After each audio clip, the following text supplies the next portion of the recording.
By comparing sacred texts and symbol systems, much enlightenment can be gained.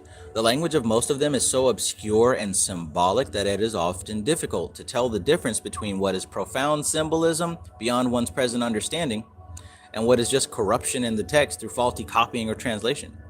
But if apparent differences were approached in a creative way, seeking to find resemblances and an overall synthesis, which will be attained, much will be attained. So I'll read that again. But if apparent differences are approached in a creative way, seeking to find resemblances and an overall synthesis, much will be attained. Looking at the relationships, looking to see how things connect, right? Looking to see the connecting dots instead of strictly looking for how things are different, right? You'll gain so much more when you do that. That's what I love about all these different books and cross-referencing this, that, and the third. Because if you're looking for connections, you'll start to find the connections. But then there's some people who like to find the differences, right? And that's how they do it. But I'm seeing some progress here.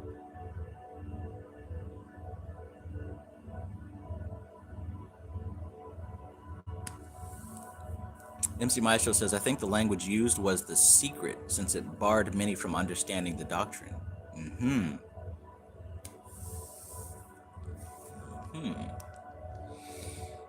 Verse 25. Many scripts, for example, set out to symbolize different things and from different viewpoints, and thus there are bound to be differences of detail, right?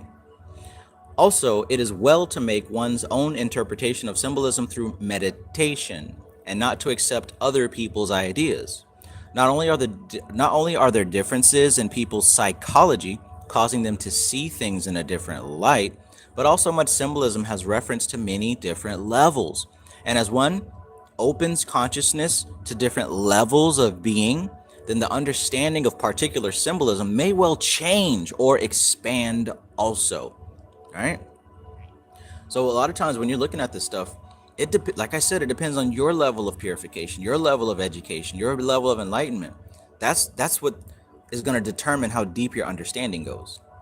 And that's why I'm always hesitant to just believe that I got it figured out. Because the more that I practice, the more that I do my own personal work, the wider my understanding expands. So I never sit on something like, yeah, I get it, I understand it, I know it all. Never going to do that, because next week, next month, next year, my understanding is expanding constantly. So when I look back at the same symbols, I'm going to see different levels, different depths, right? What I see in this unicorn is not what I saw 3, 4, 5 years ago, right? What I saw in the Kabbalah was definitely not what I saw in 2015 when I first bought that book. And that's how it's supposed to work. That's why it's supposed to work. Because we live in time, we are eternally becoming. But eventually we'll get to that point where, hopefully, where we reach that aspect of ourself that is not becoming, it is. I think that's what the real key there is. Reaching the point where we are instead of becoming something. Because if we're becoming something, we're still within time and space.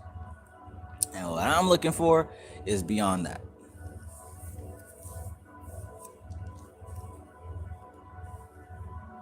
So when we talk about never coming back again and not reincarnating, etc., well, you're going to have to understand that if that's what you're seeking, you're literally going to have to release everything, which even means visions of some little heavenly paradise or visions of ultimate pleasure. And all that has to go. All of it has to go. There will be nothing to experience.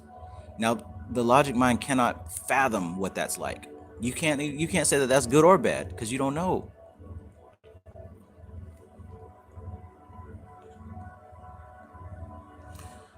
Court says, hell yeah, constantly expanding. I couldn't grasp a fraction of this stuff last year, right? Imagine where you're going to be in a year from now.